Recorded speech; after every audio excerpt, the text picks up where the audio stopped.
डेराए लगलू अपना मरद से काहे घबराए लगलू। ए जा बोला ना कुछ कहबो न कहनी डेराए लगलू अपना मरद से काहे घबराए लगलू।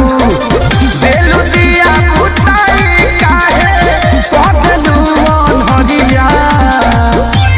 सुनो बहुत उठे दादा कोमल के भितरिया बहुत उठे दादा कोमल के भितरिया।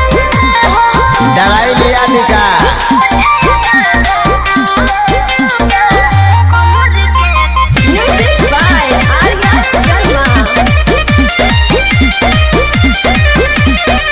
अब नहीं प्रिया कब तोरा बात में दिल सिखाए तू तो पहले ही रात में। काहे उदास कोई ले लू तू मन हो तू हो रानी हम दिल के धड़कन हो। सब झूठ बोलता लोग आजा अब नहीं प्रिया कब तोरा बात में दिल सिखाए तू तो पहले ही रात में। काहे उदास कोई ले लू तू मन हो तू हो रानी हम दिल के धड़कन हो। लागलू खूबसूरत सरिया हेलू जब करिया। बहुत उठे दादा कोमल के भितरिया बहुत उठे दादा कोमल के भितरिया।